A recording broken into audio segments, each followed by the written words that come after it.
If you're here, it's probably because you like Veggietales. Maybe you've seen these specials, maybe you haven't. But either way, before we dive in, we have to ask ourselves, what is Easter? I grew up celebrating Easter with family egg hunts, dyeing eggs, a Sunday service, and lots of candy. A significant festival in the American mindset, but to most people, it's nowhere near as culturally significant as Christmas. I converted to Eastern Orthodoxy in 2023, and since then I've discovered that Easter is the most important holiday in the Christian faith. In Orthodox churches, we sing Christ is risen from the dead, trampling down death by death, and to those in the tombs bestowing life. There is so much meaning to the cross, but in the shortest way possible, by his death he took upon the sins of the world, and by his resurrection he creates a way for us to obtain eternal life. With that in mind, let's see how the Big Idea Company tackles this extremely important holiday with their signature Sunday morning values with Saturday morning silliness. An Easter Carol is two things, a parody of Charles Dickens' A Christmas Carol and a sequel to Veggietales, A Star of Christmas, which, with enough demand, I can cover in a Christmas or Christmas in July event. We start with solemn music at the grave site of our Scrooge character's grandma. Mr. Nezer hates kids being happy, but at least he doesn't pelt them with wreaths or yell about the poorhouses. He's a big fan of pretty plastic eggs, as opposed to the lilies that little orphan Laura Carrot is selling as symbols of new life to celebrate Easter. He won't even buy one to support them because, quote-unquote, real things don't last.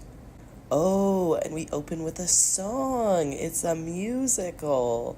Just like the Muppet Christmas Carol, just like many other Veggietales specials, as Veggietales tales are known for their iconic tracks.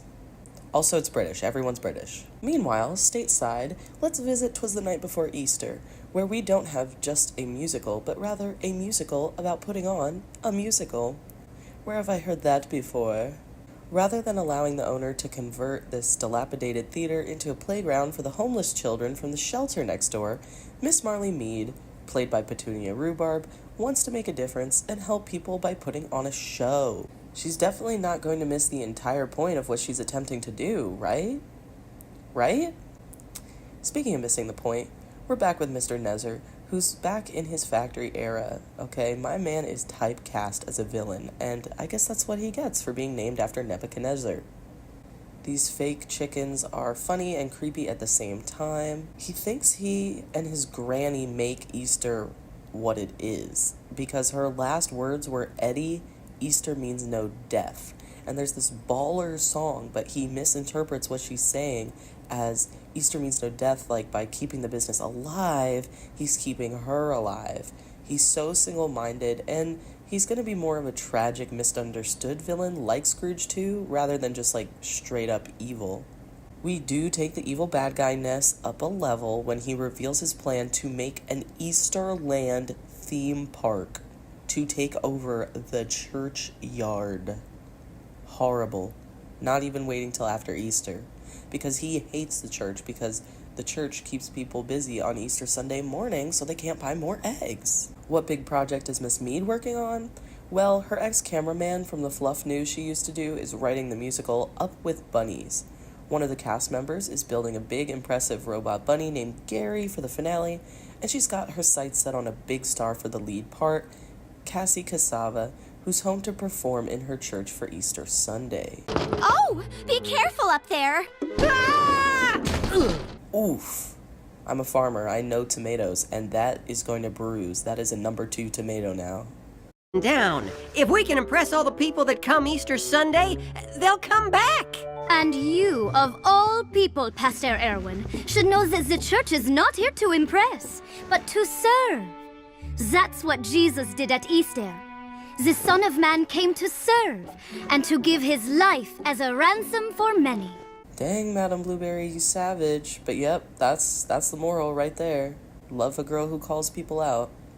Unfortunately, we learned from the pastor that the rehearsal schedule Saturday night will interfere with Cassie performing, so Marley starts to scheme. Meanwhile, the sickly child talks with his father, worried about the future of the church. He says that they need to have hope, that they can trust God will see them through no matter what happens, even if Mr. Nezer doesn't change his mind. But we know this story, don't we, friends?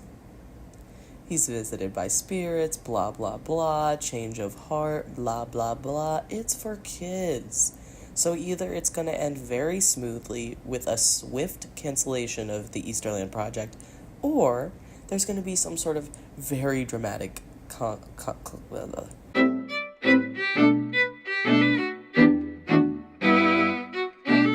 or there's going to be some very dramatic climax. But I digress. We get Granny Ghost first. She shows up, but they are very insistent that he's having a vision and that there are no such things as ghosts. I feel like there's room in Eastern Orthodox theology for ghosts, like we acknowledge the spiritual reality of spirits departed from this life. I'm sure a majority of bad ghost encounters people have are actually just, for the most part, demonic entities, but again, it's interesting nonetheless. Instead of 3 ghosts, Mr. Nezer is visited by, like, this tiny humanoid angel named, are you ready for this? Hope. Her name is Hope. And we take a little visit to Easter past, where he sees a stained glass window, but doesn't quite understand what it's depicting yet. We also get a little ditty about a little problem with the chickens. See, real chickens need to rest, so he commissions the inventor from the Star movie to make the robot chickens. 'Twas the Night Before Easter has some bangers as well. I think I need Don't Cry For Me Easter Bunny to come to Spotify really soon. Don't cry for me, Easter Bunny.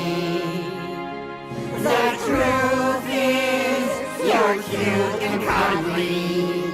I set a trap out to make you my pet. I kept you prisoner. Don't keep my chocolate. We get interrupted by the latest dance craze with Jean-Claude and Philippe, where Jean-Claude and Philippe teach us the latest dance craze, the Hop-Arena. It's super cute. I would prefer a silly song with Larry, but look at them. And the interruption from Archibald where he ends up coming around is very sweet. This is very pleasant. When we come back, Marley the Schemer's got her plan to lure Cassie to the theater. Basically, Cassie was on a reality show with this guy's brother, and they make up a fake contract that says they have to perform at the choosing time of the production team, or she loses her title as whatever, the best of America's Got British Judges. So they steal her from rehearsal while Larry creates a distraction.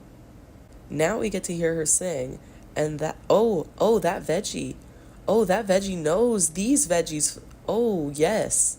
Jesus gave this life. Yes, he did. It's more than I deserve. Yes, it is. I'll bring his love to each and every one. He's the reason why I serve. I'm gonna serve him. I think about it. Whoa. I think about it. Whoa. I think about it. I think about God's love. I think about God's love. I said it ain't a pretty sight, no, no. You ran from God this morning, and your well shall tonight. The number is a blast, but it ends up being a blast, literally, as the malfunctioning Robo-Bunny destroys the theater kaiju style. Meads ends up spending the night in the homeless shelter next door. Okay, when did they specify she's homeless? Because she quit her job? She spent her savings on the theater? She moved into the theater? I feel like I blinked and missed whatever happened here. Anyways, it teaches her a lesson about Maslow's hierarchy of needs, that's for sure. Sometimes helping people just means helping people. They don't need an elaborate morale-boosting production number if they don't have, I don't know, meals, clothes, a warm place to sleep. She assumed instead of actually asking people what they needed and actually helping. Meanwhile, Hope is still trying to help Mr. Nezer understand the error of his ways. In Easter Present, we hear adults chat. We get the ranting of the angry Scottish carrot. We also get a line drop that Nezer doesn't have what they have? So Hope sings that there's a story that started on Christmas, following the star to witness a heavenly sight. Good singing, but again, she's so uncanny looking, and breaks the immersion for me. Did they run out of time to render color in her mouth, or that's just how they wanted to do it, this beige blob? This beige blob doesn't belong in my Veggietales. Even though I love her little bob. Hi, brunette twin. Anyway, death will never be the end if you trust in him. He's seeing the light, he's hype. Christ died to give us life. Can I just say the church is rendered so beautifully? After she sings, we see an Easter future with no hope. Little Laura is selling pencils instead of lilies. The poor kid has no orphanage because it was founded by those who hope. A crime happens, but even the constable doesn't stop it. Why? Without the hope of Easter, why would anybody risk their lives for another person? This is so corny, y'all. I'm sorry, but... Hope?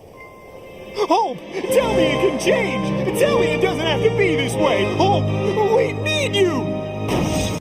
The church being destroyed in the dream is visceral, followed by the waking up and the giddy realization that it's Easter Day and he can change the outcome. People come early to see if they can have a few minutes from the workmen to have their Sunday Easter service, but they have their orders. This place is coming down. But before the first pea with a sledgehammer can start to bring the house down, Mr. Nezer arrives and stops it. So that was the simple resolution. And there is a climactic, epic, dramatic moment that they didn't actually just throw in. They lead up to this by having Bob's character break in to steal the Easter plans. They show us smoke from the building. It was set up. But anyway, Bob's character snuck into the factory to get the plans. The egg machines are about to blow with him trapped inside. So we get an epic rescue and a safe landing thanks to all the veggies who are opening their shops on Easter Day. Whatever. We get Easter eggs raining down. It's cute. Isn't this moment from a Veggietales commercial? Because I haven't watched an Easter carol before, but I swear I've seen this particular shot. The very ending brings us full circle to Granny's gravesite, where Nezer, rather than gloomy, is filled with a sense of hope for the resurrection.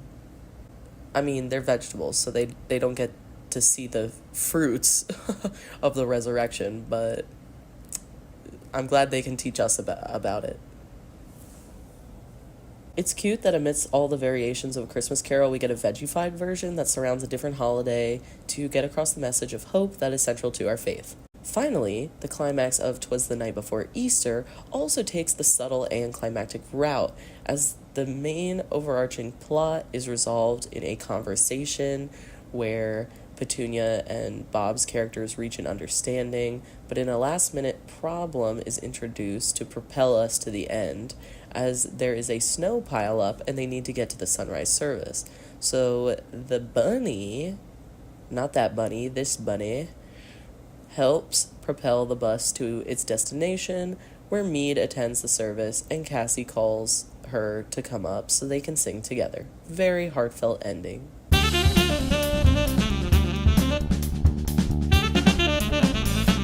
One thing both specials excel at is pop culture references and callbacks. I gave up on the turn-of-the-century farming musical. Oklahoma? Yeah, that one. I don't get the whole robot thing. I'm not a robot. I'm British. I give a home to all the lost puppies. If ever one day